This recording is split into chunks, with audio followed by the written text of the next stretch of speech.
அருளுருவாகும் அன்னை பராசக்தி தாயின் தெய்வீக திருவடிகளை வணங்கி இந்த நல்ல பதிவை மேற்கொள்கின்றேன். ஆலயம், கோவில் இதற்கு பெரும்பகுதி நிறைய ஜனங்கள் போகிறீங்க. போயும் பல பேருக்கு பார்த்தீங்கன்னா வாழ்க்கை சாபக்கேடாக இருக்கும். சக்தி வாய்ந்த கோயில் தான் திருப்பதியாக இருக்கட்டும், எத்தனையோ அம்மனுடைய ஆலயமாக இருக்கட்டும், ரொம்ப சக்தி வாய்ந்த ஆலயம். அந்த ஆலயத்துக்கு சென்றவர்களுடைய வாழ்க்கையில் அனைத்திலும் ஒரு மிகப்பெரிய மாற்றம் வந்திருக்கும்.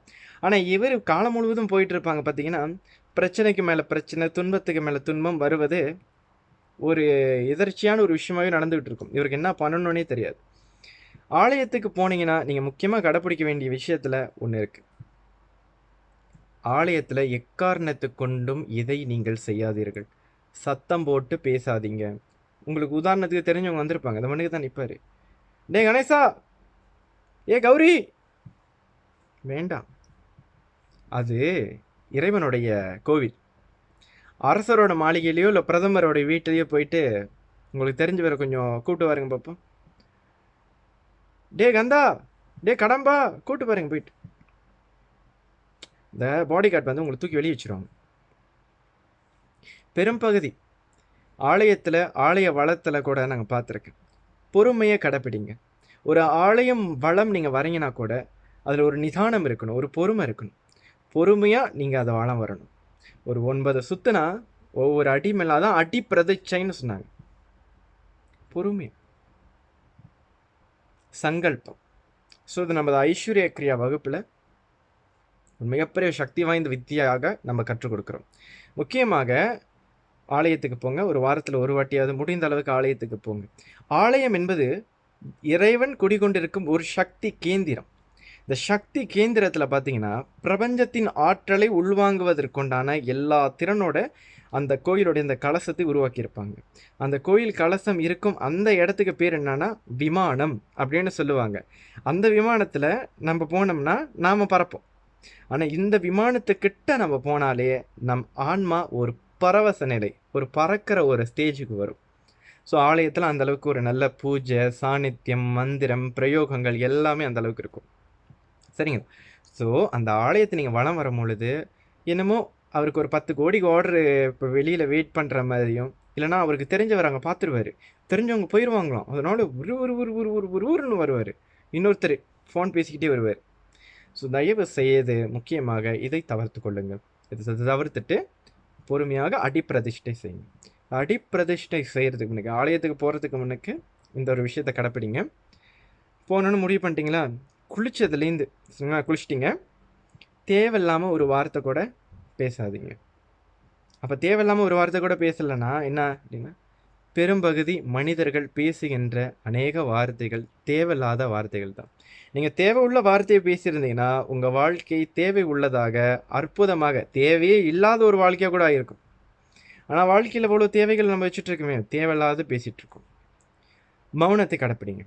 மௌனத்தை கடைப்பிடித்து ஆலயத்தில் போய் அந்த இடத்துல இருக்கிற விமானம், சரிங்களா, மூலஸ்தானம்னு சொல்கிற அந்த விமானம், அங்கே நீங்கள் அடிப்பிரதிஷ்டை செய்யலாம். அப்படி இல்லையா, கோயிலுக்கிட்ட விருட்சம் வச்சுருப்பாங்க. விருட்ச தந்திரம் அப்படின்னு சொல்லலாம். ஸோ கோயிலுக்கிட்ட ஒரு விருட்சம் இருக்கும். அந்த விருட்சத்துக்கிட்ட போய் நீங்கள் சுற்றி வரலாம். ஸோ இந்த விருட்சத்துக்கிட்ட போய் என்ன வேணும், உங்களுக்கு என்ன பிரார்த்தனை மனதில் வேணும், உங்கள் வாழ்க்கையில் எது மாற வேண்டும், அது உறவாக இருக்கலாம், பொருளாதாரமாக இருக்கலாம், உங்கள் உடல் ஆரோக்கியமாக இருக்கலாம், எதுவாக இருக்கலாம், எது மாற வேண்டும் என்று நீங்கள் நினைக்கிறீங்களோ அதை ஒரே உறுதியாக, இது எனக்கு மாற வேண்டும், இப்படி மாற வேண்டும், சுத்துங்க. எத்தனை வாட்டின்னு கேட்குறீங்களா? 108 வாட்டி. யாரையாவது ஒருத்தரை நியமிச்சிருங்க. தேவையில்லாத ஒருத்தர் வருவார்ல உங்கள் கூட, அவரை நியமித்து உங்கள் அன்புக்குரியவரை, கண்ணா நான் சுற்றி வரேன் கண்ணா, நீ எதையும் பார்க்காம நான் எத்தனை வாட்டி வரேன்ட்டு நீ கவுண்ட் பண்ணிக்கிட்டே இரு, சரின்னு சொல்லிட்டு நீங்கள் 108 வாட்டி அதை மட்டுமே உங்கள் மனதில் நினச்சி, என் வாழ்க்கை இப்படி மாற வேண்டும், என் வாழ்க்கைக்கு அந்த செல்வ செழிப்பு வர வேண்டும், எனக்கு பதவி உயர்வு வர வேண்டும், எனக்கு இந்த மாத சம்பளம் உயர்வு வர வேண்டும் அப்படின்னு சொல்லிட்டு அந்த சங்கல்பத்தோடு நீங்கள் செய்யுங்க. அப்படி இல்லைன்னா சில பேருக்கு ஒரு நீண்ட கால ஒரு லட்சியம் இருக்கும், இந்த வருடத்துக்குள்ளே உங்கள் வாழ்க்கை சிறப்பாக இருக்க வேண்டும் அப்படின்ட்டு. ஸோ அதனால் எது உங்களுக்கு தேவை, அந்த தேவைகளை மட்டுமே நீங்கள் போடுங்க. இப்போ கணவன் மனைவி ஒற்றுமையாகணும், இல்லை வந்துட்டு உங்கள் குழந்தைங்க உங்கள்கிட்ட அன்பாக இருக்கணும், இல்லை குழந்தைங்க சிறப்பாக படிக்கணும், எந்த விஷயமா இருந்தாலும் சரி, முடிந்த அளவுக்கு இது குழந்தைங்களையும் செய்ய வைங்க. அவங்களுக்கு இந்த நல்லது இப்போ நீங்கள் கற்றுக் கொடுத்துட்டிங்கன்னா, நம்மளோட இந்த சயின்ஸ் அவங்களுடைய டிஎன்ஏல விதைச்சாச்சுனாலே நாளைக்கு அவங்களுக்கு பிறக்கிற குழந்தைக்கு சத்தியமாக ஒரு பெரிய ஆசீர்வாதம். சரிங்களா? ஒரே சங்கல்பம்.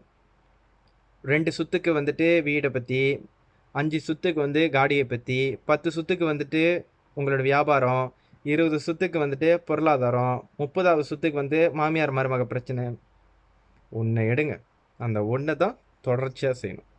போயிட்டு சுற்றுங்க, செய்து பாருங்கள்.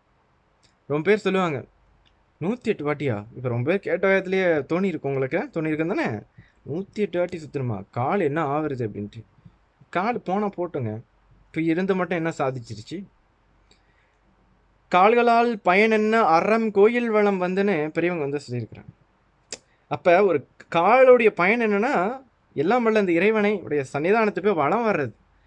இப்படியா இருக்குது? தேவையில்லாத இடத்துக்கு போகுது, தேவையில்லாத செய்யுது. அவ்வளோ இவ்வளோ காலம் தேவையில்லாதெல்லாம் செஞ்சு வீணாக போகாது. இந்த கால் இதுக்காக வீணாக போகாது. சரிங்களா? இறைவனுக்காக செய்கிறீங்க, நிச்சயமாக நல்லது வரும். இவ்வளோ நாள் உங்கள் வாழ்க்கையில் நீங்கள் பட்ட வழியை விடவா, இந்த வழியெல்லாம் ஜுஜுபி செஞ்சு பாருங்கள். பெரிய பெரிய மாற்றம் இந்த 15 நாளுக்குள்ளே உங்களுக்கு வந்து சேர்ந்தே தீரும். இல்லை நான் தினமும் போகலாமா ஐயா கோயிலுக்கு, தினமும் போயிட்டு நான் செய்யலாமா? எனக்கு அந்த ஒரு வாய்ப்பு இருக்குது. என் பக்கத்தில் தான் ஒரு ஆலயம் இருக்குது, நல்லா அற்புதமான ஒரு மரம், அந்த மரத்துக்கு கீழே வந்து விநாயகர் வச்சுருக்காங்க. இது மரத்துக்கிட்ட இருந்து செஞ்சீங்கனாலும் நல்லா ஒர்க் பண்ணும். அதே சமயத்தில் அந்த விமானம், அந்த கலசம் இருக்குல்ல, அந்த இடத்துல நீங்கள் செய்தாலும் ஒர்க் பண்ணும். ஆனால் குருக்கள் வந்து கேட்பார், என்ன செய்கிறீங்கோ அப்படின்ட்டு. அடிப்பிரதட்சணை செய்கிறோங்கோ சாமி, அதை கூட சொல்லக்கூடாது, பேசக்கூடாது. தெரிஞ்சவன் வருவான், எந்த சூழ்நிலை வேணால் வரும், பேசக்கூடாது. மனதை ஒருநிலைப்படுத்தி இறைவனோட சன்னிதானம் ப்ளஸ் சத்தம் போடக்கூடாது. ஆலயத்தில் போனால் சத்தம் போடக்கூடாது. கூட இருக்கிற அதான் சொன்னல, கூட தேவையில்லாத தான் போதும் வரும்னு. எதிரமா அவங்கெல்லாம் பேசுகிற வாசி தான் நீங்கள் பேசிகிட்டு இருக்கீங்க. உங்களுக்கே தெரில ஆலயத்துக்கு போனால் என்ன பண்ணணும், இறைவன்கிட்ட நம்ம எப்படி இருக்கணும் நம்ம தெரியல. கவலைப்படாதீங்க. இந்த 15 நாளில் இயன்றளவு ஒரு சிறந்த விஷயத்தை நீங்கள் கற்றுக்கொள்வீங்க. உங்கள் வாழ்க்கையில் ஒரு நல்ல மாற்றத்தை அது உருவாக்கும்.